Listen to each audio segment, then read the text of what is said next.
Hola, ¿cómo les va? Buenas noches, bienvenidos a Imagen de Trabajo. Hoy un programa más que interesante. Vamos a hablar de los bolsillos, de mediciones, vamos a hablar de política y sobre todo, ¿sabes de qué? De candidaturas. Una semana en donde claramente estuvo atravesada por la condena a Cristina, por las manifestaciones, por el desalojo que hubo en la ciudad de Buenos Aires arbitrariamente a toda la gente que estaba allí. La comida, además, también tirada, ¿no? Que eso hay que decirlo, hay que destacarlo. La rotura de los gazebos. Bueno, una violencia inusitada, además de sorpresiva. Manifestación, marcha, acompañamiento. Bueno, mirá de todo lo que tenemos para hablar. Daniel Germanos, ¿cómo estás? Gracias por estar con nosotros. No, gracias a ustedes, muy amables. Un placer, ¿eh? Y Hernán Lecher, ya amigo de recontraamigo de la casa. ¿Todo bien? Bien, bien, acá estamos. Bueno, tenemos un montonazo de hablar, pero en primer lugar me gustaría empezar con vos, Daniel. ¿Por qué? Porque vos presentaste un recurso en Provincia de Buenos Aires. Esto tiene que ver con el impedimento que se está fogoneando, solicitando, ¿no? Permanentemente, a toda hora, en cualquier medio de comunicación que vos hables, salvo muy pocos, que es que Cristina no pueda ser candidata nunca más. Sí, concretamente el fallo establece básicamente una pena de prisión de 6 años e inhabilitación perpetua para ejercer cargos públicos. Inmediatamente la interpretación que se le ha dado en forma popular y pública es que esto también la inhabilitaría para ser candidata. Sí. Es más, todos sabemos que en gran medida este fallo se dicta en esta fecha para que ella no sea candidata. Así que como la finalidad última, más que el castigo, era evitar la candidatura de Cristina.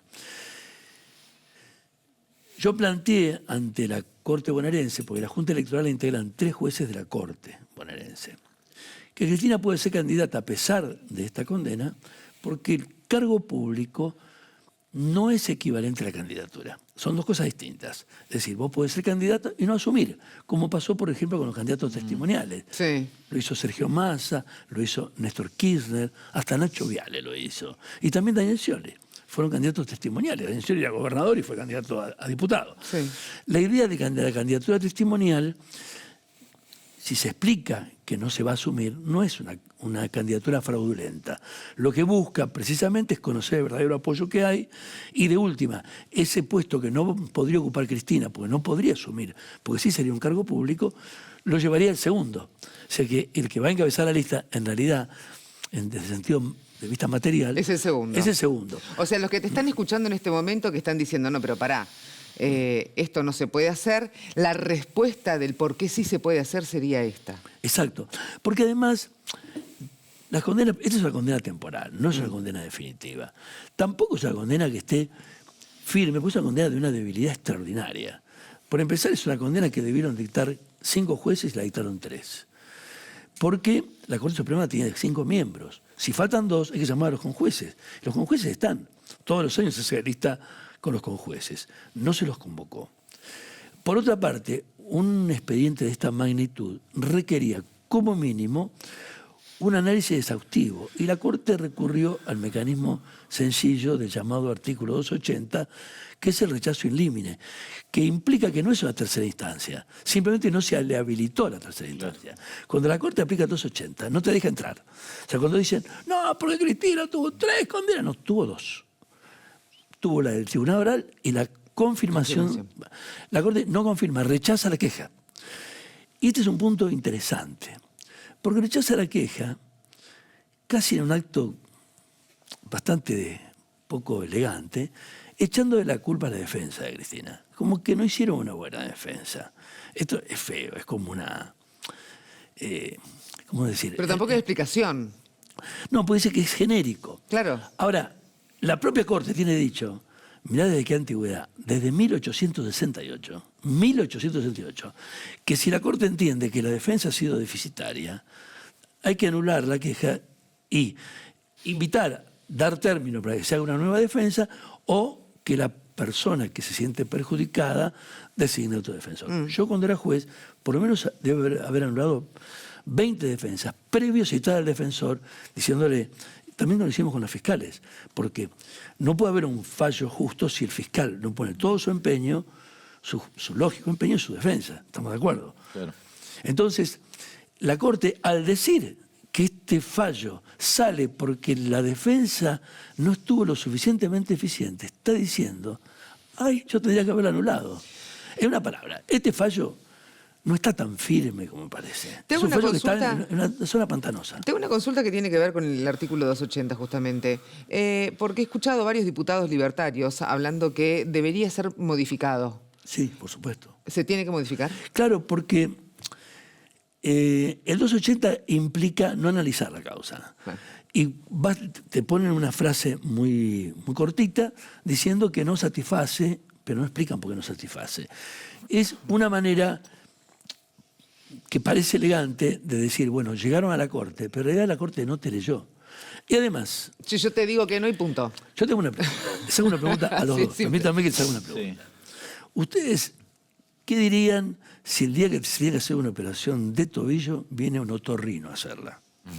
Es que O a no. supervisarla Claro. o hacer una pericia y estaba bien hecha. Bueno, ninguno de los tres jueces es penalista. Los tres jueces del Tribunal Oral sí. Pero ¿cómo va a revisar la Corte integrada por un ambientalista, un comercialista y el otro es no tributarista, no constitucionalista? Constitucionalista. Ahora, ¿la Sí. Corte puede volver hacia atrás con el 280? No, te cuento lo que se puede hacer. Que lo hicimos 2 veces, por suerte 3 veces, 2 veces con éxito y una sin éxito.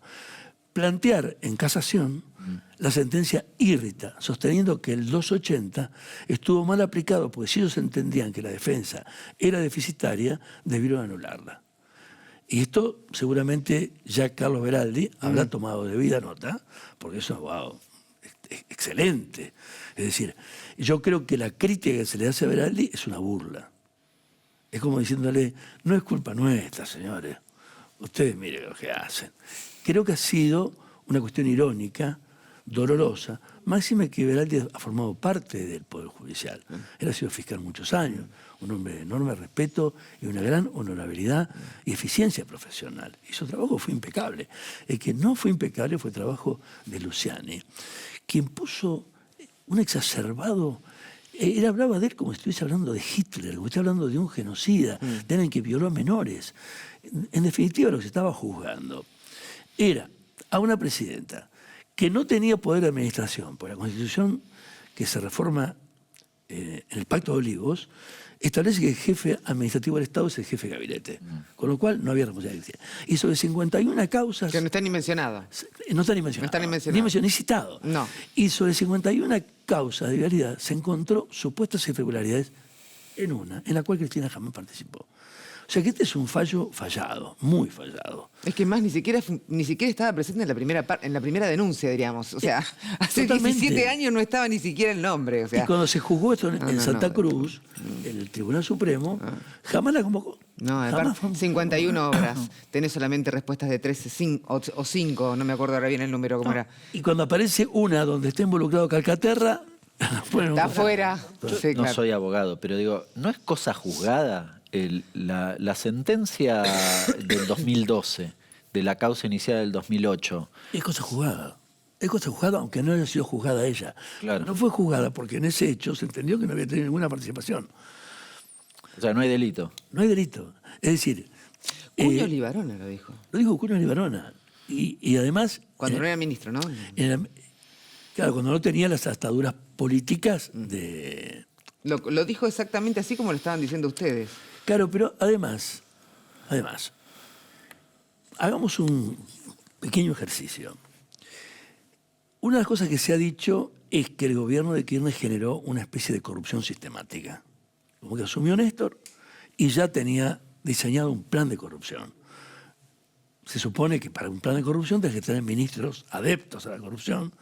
El primer gabinete de Néstor, recuerdan todos, fue de lujo, ¿no? Bueno, pero supongamos que sí, que armó una banda. El ministro de Justicia era Rosati. Entonces, Rosati, cuando fue ministro de Justicia, no se daba cuenta que estaba en la génesis. De esa banda. Estaba trabajando con Al Capone, no se dio cuenta. Si no se dio cuenta, no tiene capacidad para resolver.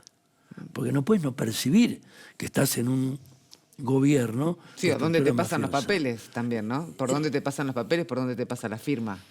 Y tampoco puedes Todo estar raro. legalista cuando aceptaste ser juez por decreto Claro, de la Corte. claro. Es decir, Aquí estamos ante un hecho muy grave, porque en el fondo la idea era desprestigiarla a Cristina y que no sea candidata. En el proceso o sea, hay que decir, cada vez que Cristina levantaba la voz era una montaña de tierra que se movía, la verdad que bastante importante. Le ha criticado al gobierno, tanto sea desde la parte de Cancillería, desde la parte política, desde la parte económica, y ahora sí me meto con vos, Ernie, que claramente me gusta este debate. Porque si bien se daba a conocer el índice de inflación, una inflación que ya hablamos reiteradas veces no es representativa, vos me hablabas además también en todas las veces que has venido de la cantidad de empresas que se cierran y últimamente has hecho un relevamiento tipo encuesta. ¿Cuántas empresas se cerraron? Bueno, tenés cerca de 12.000 empresas. El dato, la Argentina no registra el total de las empresas, en realidad la AFIP lo tiene, pero esta es una aproximación en base a lo que publica la propia AFIP, que son aquellas empresas que tienen empleados. ¿Sí? Podrían ser más, pero en principio estamos hablando de que al menos desde que asumió Milei hasta hoy tenés entre 12 y 13.000 empresas menos, de todo tipo y color. Ahora, recién hablábamos de qué pasó en los últimos días en el centro de la escena. Si uno agarra el diario y veía en la tapa una serie de cuestiones. Lo que seguramente no viste en la tapa son varias cosas que sucedieron en la última semana a la par de todo esto. Porque uno decía, yo la escuchaba la ex vicepresidenta decir, cuando yo esté presa, ¿se van a resolver los problemas económicos? Bueno, les cuento qué pasó. Miren, el 6 de junio anunciaron despidos en una empresa olivícola en La Rioja. Ese mismo día, 11 despidos en una empresa en Cruchanelli, que no presentaba preventivo de crisis desde la pandemia. Mendoza Norte, 500 despidos en el clúster del petróleo. 6 de junio sigue. Anuncian el cierre de una emblemática metalúrgica y el pago de 50% de las indemnizaciones el día anterior, el 5 de junio. Sí. Y vamos a la semana anterior, o esta última semana. El día martes, suspenden a 500 trabajadores en una textil de San Juan. El día miércoles, crisis en Georgalos. Dueña de Mantecol no acató la conciliación obligatoria, así que hay despidos. Argentina importadora de carne. Nuevos despidos en un frigorífico histórico. Todo pasó el día miércoles y el día jueves la multinacional Kimberly-Clark cerró y dejó en la calle 220 personas. Ese mismo día, 110 trabajadores despedidos del Hospital Garrahan y el día viernes de esa misma semana, Globant cerró 2 oficinas aquí en la Argentina. Dice sin despidos, pero finalmente se supone un unicornio. Se supone que le iba recontra bien. Sí, claro. Todo esto pasó en los últimos 10 días en la Argentina. A la par de lo que estábamos discutiendo, la crisis en materia, sobre todo productiva, porque si repasan los casos que les mencioné, mayoritariamente son productivos y del sector industrial de producción de bienes, bueno, la situación es muy caótica, es muy crítica. Y lamentablemente, vos me mirás y me decís, pero bueno, puede ser porque están acomodados. No. El escenario hacia adelante es mucho peor. Sobre todo porque lo que empezás a ver ahora no es el impacto tanto de la caída del consumo, que se sostiene baja, sino el impacto de la apertura importadora, que es mucho más grave, porque si vienen 3 containers de estos vasos de China, y yo me dedico a hacer vasos, Cerrás. bajo la persiana, Sí, claro. y me dedico en el mejor de los casos a importarlo, Sí, que es claro. lo que está sucediendo. Bueno, pasa con las zapatillas. El otro día me contaban que gente conocida que tenía una empresa de zapatillas, iba a China, compraba las zapatillas, las traía acá y las vendía por muchísimo menos de lo que vendía unas zapatillas de marca, de las 3 tiras, acá en la Argentina. Ahí se mezclan cosas. Yo hablaba el fin de semana con un empresario de San Martín. $3 trae el par. Que se dedica a hacer amortiguadores, de San Martín, de mi distrito. Me decía, hacer el amortiguador, a mí acá, todo puesto al final, 40.000 pesos. Traído de China, 15.000 pesos. Claro, está. Ahí se mezclan 2 cosas. Se mezcla la competitividad de China, que es un tema que tenés que discutir y que tenés que mejorar procesos acá para bajar los costos. Con lo mismo estamos Efectivamente es hablando, así. ¿no? Idéntico. Sí. Ahora, fíjate que en ese nivel que estoy hablando, podés sacarle todos los impuestos, igual no le funciona. No le funciona. Bien, no es un problema de tipo de cambio. El gobierno ha decidido sostener un tipo de cambio absolutamente artificial que va a terminar mal la cosa porque cuando te faltan los dólares después te tensionan todos los frentes que hayas ordenado. Ahora, en el mientras tanto se llevan puesto un montón de empresas. Yo con esto no pido una devaluación, ¿eh? Esto es el resultado de la política que aplicó Milei. ¿Y cómo se soluciona? Bueno, a esta altura del partido, el problema es que te dejaron un muerto en el placar, que es básicamente este tipo de cambio.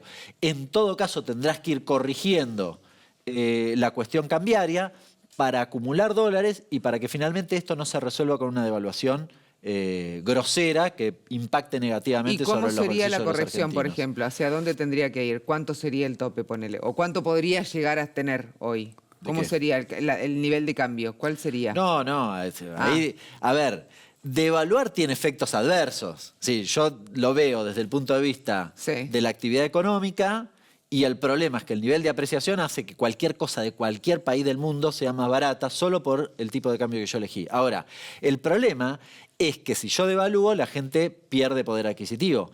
Pero esto es el resultado de lo que vos ya hiciste. Por eso, digo, de acá se sale malamente. No hay soluciones mágicas que resuelvan esta cuestión. Sí, si yo devalúo para que funcione el frente cambiario y funcione la actividad económica, me llevo puestos los salarios de los trabajadores, porque además el problema es que Milei desreguló todos los precios de la economía.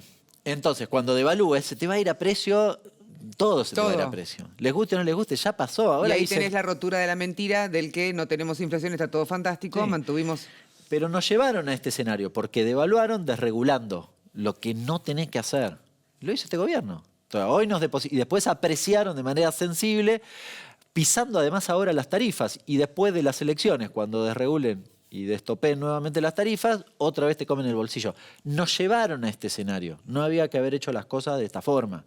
Lo que pasa que, bueno, hoy están mostrando los éxitos macroeconómicos, pero el común de la gente le pasa esto, ¿eh? Bueno, pero son los éxitos macroeconómicos, Hernán, pero también le da la baja de inflación. Ya. Hablábamos afuera la baja de pobreza, o sea, Sí, pero esos números le dan. la inflación, en febrero, la inflación fue 2,4. ¿Sabes cuánto fue el promedio de la actualización salarial? 2,2. Sí, bueno, Contámela. 2,4 es bajo. Sí, pero vos perdiste. Estoy hablando de promedio. En marzo, la inflación fue 3,7. Fue el mes que, como Picó. había expectativas de que la devaluación, que después efectivamente se concretó, bueno, los salarios fueron al 1%. Perdieron 2,6 en un solo mes. En el mes de abril, 2,8. Se estima que los salarios se movieron al 1, con lo cual también perdiste. Y 1,5 el mes de mayo, que festejaron por todos lados, 0,8 el promedio de los salarios. Ya perdiste siempre. Claro. Es decir, la baja de la inflación no te resuelve tu vida porque hay una cuestión intrínseca de lo que decidió este gobierno, que es que el ancla inflacionaria, es decir, lo que tire para abajo la inflación, sea vos, tu salario. Ese es el problema. Ah. Ahora, ¿cómo le respondemos a aquellos que dicen, no, pero está buenísimo porque yo voy ahora al supermercado y compro la yerba, el kilo de yerba, pongo un ejemplo bobo, ¿no? Compro un kilo de yerba hoy, me sale 1.400 pesos, mañana 1.400 pesos, la semana que viene 1.400 pesos, la semana anterior 1.400 pesos. O sea que tengo una estabilización de los precios, nadie me sube y me baja permanentemente, yo tengo claras las reglas del juego. Tengo una pequeña pyme, sé cuánto me sale este vaso, sé cuánto me sale producir esta taza.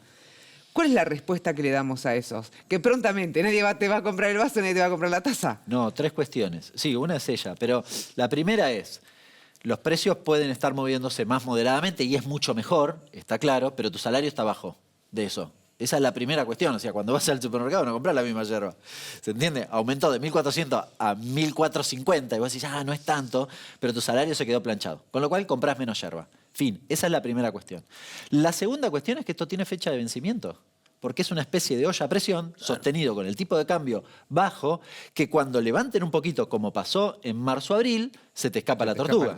Y la tercera cuestión es que después de las elecciones, porque todo esto está armado para llegar a la elección con la inflación planchada, cuando pase la elección pusieron el mocho en un acuerdo con el Fondo Monetario Internacional que dice que todo lo que hoy tienen topeado lo tienen que destopear. ¿Y de qué hablo? Porque al gobierno anterior lo acusaban de plan platita, pero esto que voy a mencionar es plan platita. Si vos congelás las tarifas, no sé, AISA a principio de año hicieron una fórmula polinómica para actualizar. No la aplicaron nunca, topearon al 1%. ¿Por qué? Porque quieren tirar para abajo. Sí. Ni Creo que el siquiera digo aumento que que esté tuvo mal. más grande fue de 3% hace unos meses nada más. Sí, yo no digo ni que esté mal, digo, es una herramienta que vos tenés, pero va a contramano de lo que vos decís. Sí. Y en realidad, de nuevo, en algún momento vas a hacer otra cosa. ¿Cuándo? Después de la elección. Servicios, nafta, todo lo que tiene que ver con tarifas de transporte, medicamentos, prepagas. 5 cosas que cuando vos... Telefonía. Cuando levantes un poquito el pie del freno, en realidad, después de las elecciones, te va a comer el bolsillo. Bueno, o sea, estos 5 elementos que vos acabas de nombrar ya comen el bolsillo de toda la gente, porque además de que no se mide, hay un montón de personas, tanto jóvenes como mayores, que ya dejaron de tomar el transporte, todos los transportes que tomaban para ir a laburar. Hay muchos que se bajaron de la prepaga porque la prepaga permanentemente te aumenta cada 2 meses. Es mentira que no aumenta, te aumentan. Y aumentan mucho más de lo que aumentó tu salario, con lo cual estás sonadísimo, no hay forma. Pero aumentan menos de lo que podrían aumentar, sí, porque claro. están topeados. Esto es lo Sí, que claro, estoy diciendo. sí, Igual claro. así Igual te comen así, el bolsillo. te comen el bolsillo, por eso te digo, o sea, Sí. es permanente la mentira. ¿Me esperan un segundito? Sí, cómo no. Los invito a ver a Claudio Martínez, dale.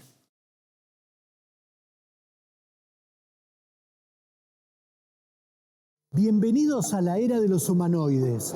Creamos una nueva especie que convive con nosotros y que puede disputarnos el control del mundo. Los robots con forma humana ya dejaron de ser un territorio exclusivo de la ciencia ficción. Ya están acá. Escuché este dato. Según las corporaciones tecnológicas, en 2050, o sea, en 25 años, va a haber 650 millones de humanoides en el mundo. Estamos hablando de otra escala tecnológica, es decir, inteligencia artificial avanzada combinada con robótica de hardware.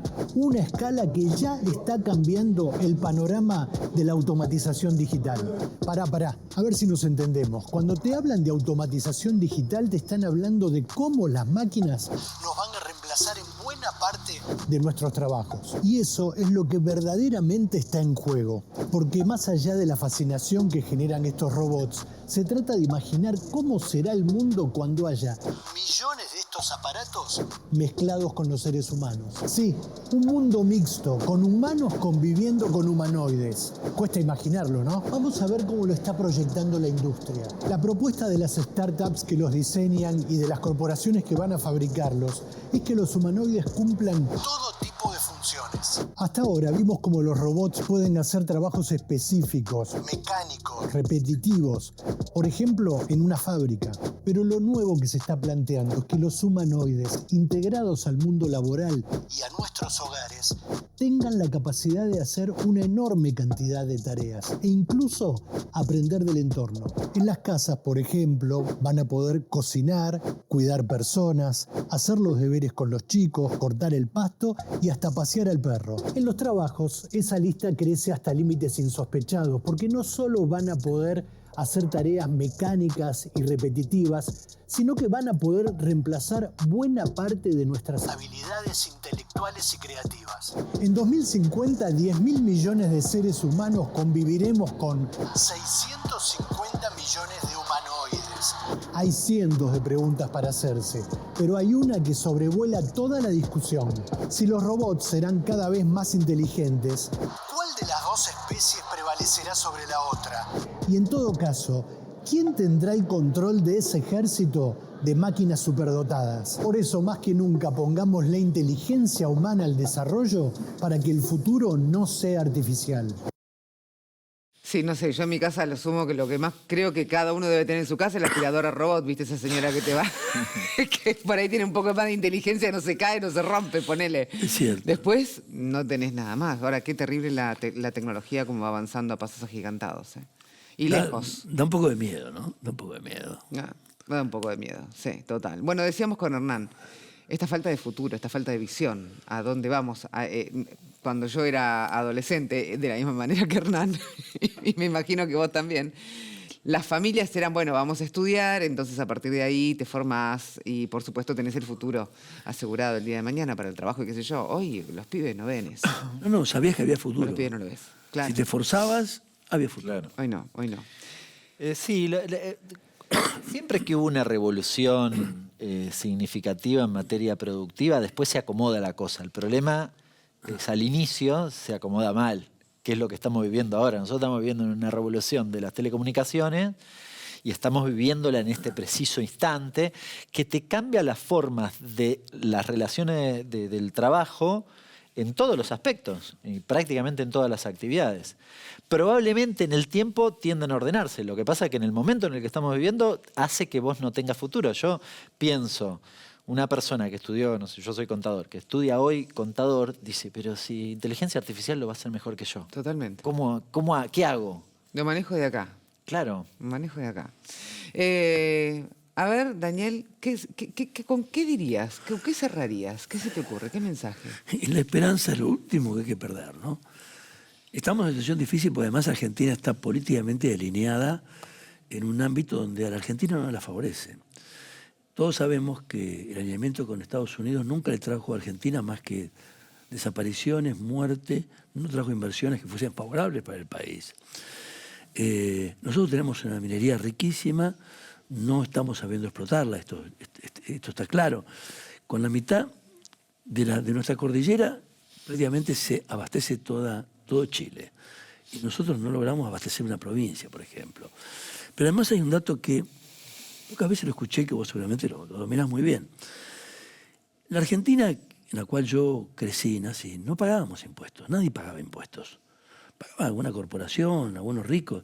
Nadie pagaba impuestos, ni prepagas, no pagaban, nadie pagaba nada. Pero la aduana recaudaba el 80% de todo lo que se gastaba en el país. Hoy la aduana recauda el 12%, lo que da la impresión de que debe haber una mega corrupción extraordinaria. Porque, ¿cómo podemos bajar del 80% de la recaudación de lo que necesita el Tesoro al 12%? En exactamente casi un siglo.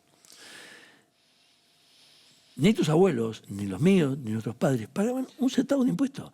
Pagarían el impuesto al consumo, quizás, pero nadie pagaba impuesto al cheque, nadie pagaba impuesto a la ganancia. ¿Es así o no?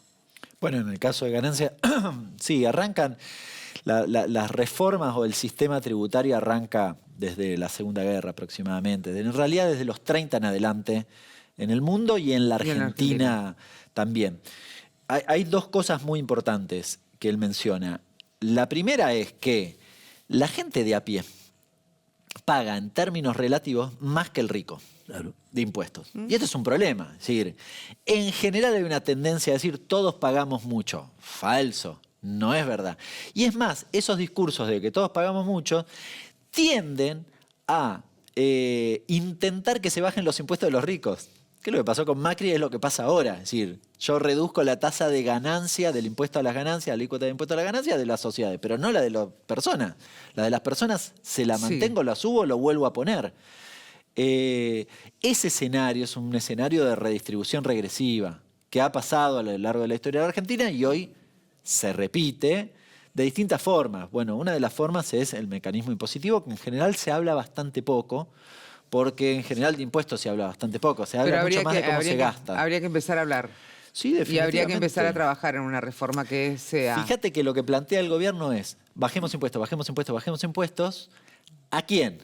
Bueno, en general las corporaciones, que son las que pagan poco o menos, y además tienen un correlato. ¿Quién es el beneficiario de eso que recaudan? El Posada. O sea, la gente que se atiende en el Posada o en el Garrahan. ¿Se entiende? Ahora, Total. Una mínima reflexión. En el gobierno de Raúl Alfonsín existió un hito histórico judicial que fue el juicio de las juntas, que condenó, con alguna cuestión de cierta suavidad, pero condenó a los crímenes de lesa humanidad. Pero paralelamente, en la investigación de la deuda externa, que Alfonsín había prometido, y creo que el juez se llamaba Sarmiento, si mal no recuerdo, había detectado cuál era la deuda legal y la ilegal. Nunca más se avanzó sobre eso. Es decir, en la Argentina el único derecho que se protege furiosamente es el de los ricos. Es un país absolutamente inequitativo. Gracias, Daniel. Un placer. Gracias, Hernán.